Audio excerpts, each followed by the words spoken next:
vážení diváci. Vítame vás v druhej časti 5-dielneho seriálu Cesta do obklúčeného Kyjeva. V predchádzajúcej časti sme vysvetlili dôvody cesty a dostali sme sa do mesta Sambír. Táto časť s názvom Zo Sambíru do Žitomíru bude na počet kilometrov veľmi dlhá, ale v podstate sme ju prešli bez nejakých väčších problémov. Zo Sambíru sme vycestovali o 8:30 ráno a verili sme, že by sme azda mohli zvládnuť i Kyjev. V tomto sme sa prepočítali. I keď by nám to podľa GPS vyšlo, ale s blížením sa ku Žitomíru sa zväčšoval i počet roadblockov. No a roadblocky sú miesta, na ktorých sa prehliadajú autá, kontroluje sa posádka vozidla, zisťuje sa cieľ cesty, no a kontrolujú sa i fotoaparáty či kamery. Zatiaľ, čo sme do Sambíru zažili 4 tieto zastavenia, tak do Žitomíru ich bolo už zhruba 25. Hneď na úvod cesty, presne na hraniciach mesta Sambír, sme začali komunikáciu po anglicky a jeden mladý vojak sa usmial a hovorí: môžete aj po slovensky. Pracujem v Holandsku a mám veľa kolegov Slovákov. Rozprávali sme sa niekoľko minút. Vyjadril nám podporu a obdiv, že ideme do Kyjeva pomáhať. Prvý úsek smeroval do Lvova, mesta, ktoré má cez 720 000 obyvateľov a nateraz ich pribúda oveľa viac. Ale to len kvôli tomu, že pašeráci zvážajú ľudí na železničnú stanicu. Máme svedkov, ktorí vedia potvrdiť, že jeden lístok stojí od $100 a viac na osobu. Ako sme viackrát spomenuli, vojna či COVID odhalujú pravú tvár ľudí. Prechádzali sme okolo Lvova a bohužiaľ sme videli čelnú zrážku 2 aut, no ale našťastie nikto nezomrel. Za Lvovom sa objavili prvé vojenské cisterny a aj vojenské ťahače s návesmi, no ale boli prázdne. Následne sme sa vydali na Brody či Rivne.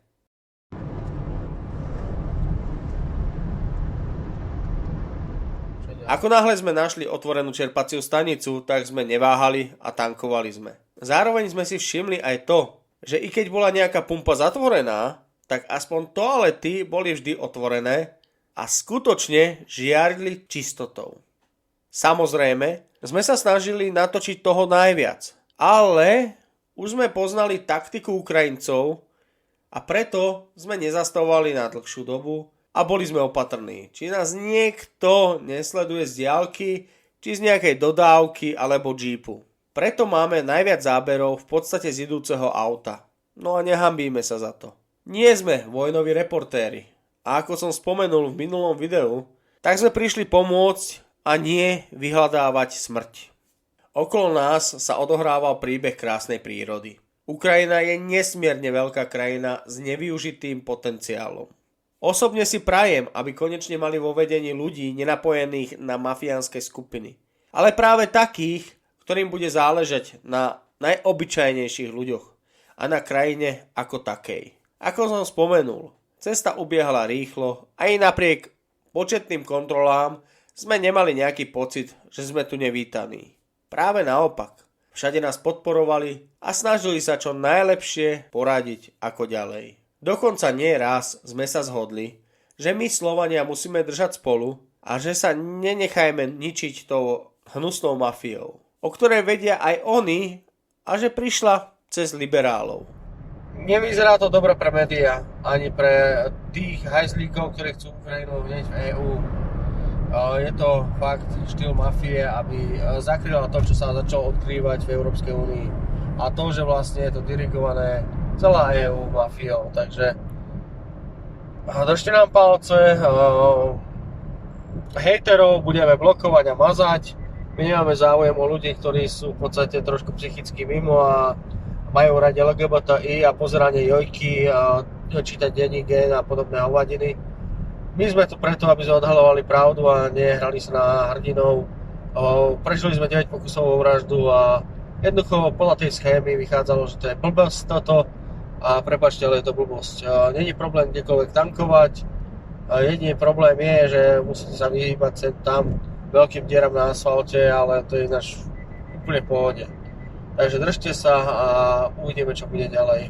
Čau. Už pred Žitomírom sme si všimli zničené návesné tabule Ale ja neviem, či v 21. storočí, kedy majú všetci GPS, to dáva niekomu zmysel. Dostali sme sa však do dlhej kolóny a v nej sme boli niekoľko hodín. Samozrejme sme si hneď uvedomili, že budeme musieť prespať v Žitomíre a tesne po 18. hodine sme sa dostali cez ten veľký roadblock, kde bolo niekoľko vojakov a po pravej strane diaľnice sme si všimli aj cedulky míny. Či tam reálne boli alebo nie, no tak na to sme sa neodvážili to nejak zisťovať. Do mesta Žitomír sme vstupovali okolo 6:30 a milí ľudia z roadblocku nám poradili, kde sa nachádza Hotel Don. Pred 19. hodinou sme už boli ubytovaní a majiteľ si vypýtal 100 hrivien na noc a izbu. Dali sme mu 500 a povedali, že to je v poriadku. V prepočte je 100 hrivien zhruba ekvivalent pre 3 eurá. No a boli sme upozornení, že pokiaľ bude siréna, tak sa máme presunúť do pivnice. Lenže my sme boli tak unavení, že keď začala večer siréna, tak sme sa akurát sprchovali a ja som stihol ešte dať GoPro kameru na okenicu.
srdcom.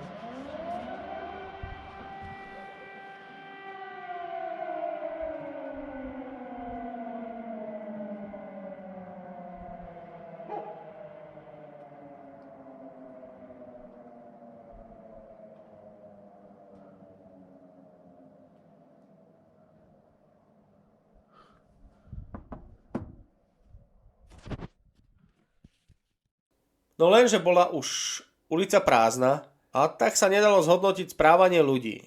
Siréna prešla a neudialo sa nič. Následne sme spravili vysielanie pre bojovníkov z antimafie. Zaspali sme ako bábetka a vstali okolo 7 ráno. Znova bola siréna a keďže už na ulici boli ako ľudia, tak i psíkovia, tak nás zaujímalo, či je to tak, ako to prezentuje mainstream. A realita? Veď pozrite sa.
Čo na to hovoríte?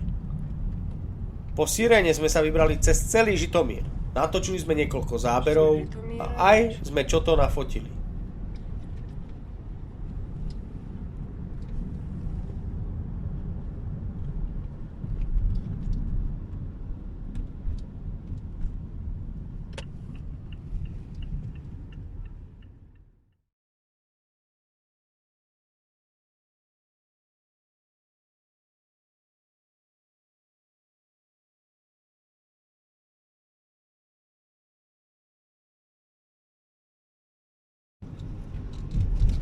Už asi nemusím vyčkať. No a je to taký reálny pohľad na Ukrajinu dneška. Okolo 9. sme už boli na diaľnici do Kyjeva. Týmto končí druhá časť seriálu Cesta do obklúčeného Kyjeva. V nasledujúcej časti sa po šialenej ceste dostaneme na južný koridor a následne do Kyjeva. Tešíme sa na vás pri ďalšej časti. Tým Antimafia.